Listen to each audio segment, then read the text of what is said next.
Okay guys, welcome back na naman sa aking YouTube channel, no. So may bago na namang content itong si Mir4. Ito tinatawag na Clan Wars. So nakalagay dito guys, merong 32 clan can participate. 32 clan yan mga boss, depende sa power score siguro nung clan. Okay? Tapos ano siya, tumatagal siya ng 3 weeks. Ibig sabihin, kapag nanalo ka siguro dito, papasok ka sa next round. So panoorin niyo na lang yung trailer niyan. Ito, ilalagay ko na lang yung link sa baba. Napakaangas din. Kasi parang style body, life, and death. So parang mauulit yung gantong senaryo. So ang nangyayari kay Mir4 is talagang PvP na talaga, no, pinagsasabong na.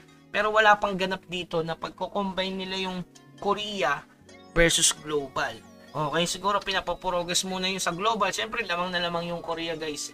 So sobrang taas na ng PS ata ito, nasa 600. Tapos pagkaklashin agad, di ba? So magkakaroon doon naman ng tinatawag na Sky Island. So doon lang tayo magkikita. Hindi pwedeng lumipat yung mga taga-core tapos itatalon sa sa global. Walang ganun guys. So ang mangyayari siguro doon is magkikita-kita doon sa Sky Island. Okay? So yan, bagong Clan Wars yan. Panoorin nyo lang yung trailer. Ito yun mga boss. Napakaangas yan, no?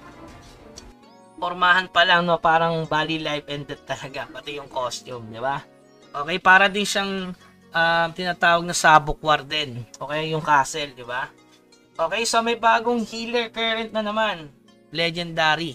May bagong legendary pet, mga boss. Ayan yung tsura. So, goods na goods din, future updates. So, basahin nyo lang yung regarding ko ano yung bigay niyan.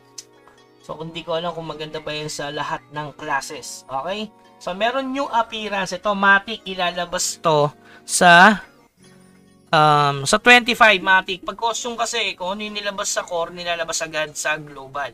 So, ayan, costume guys, napakaanga. Syempre, gagastos na naman ulit. So, para kang captain. Ba't ganun? Parang pare-pareho, no? Walang pinagkaiba. Ay, isang costume lang talaga, no? So, ayan, meron ng meron ng seafarer ba yan? Ayun, si outfit nga. Okay? So, ayan, may bagong outfit. Kung may budget, syempre. Tapos yung maximum na sa mga legendary equipment, guys, hindi na plus 12. Pwede nang i-plus 15. Grabe. So, wala pa nga. Marami na kasi nakapag plus 12. Kaya nilabas na siguro to para rumekta kayo sa plus 15. Ayan, o. Okay. So, grabe probability. 15%. Ba, tinaasan? Ayos, ah. Kaso kailangan dito yung hindi nababasag, no? Yan na guys, oh. Hanggang plus 15 na. Grabe naman yun, mga boss. Plus 15 na si Mir4. Syempre may bago ding mount. Etong dragon na to, mga bossing. Okay. So yung susunod na update dito sa Mir4 sa global guys, yung na-content natin ng previous. Kung gusto niyo mapanood, nandyan yung link sa baba. Possible yun yung susunod na update.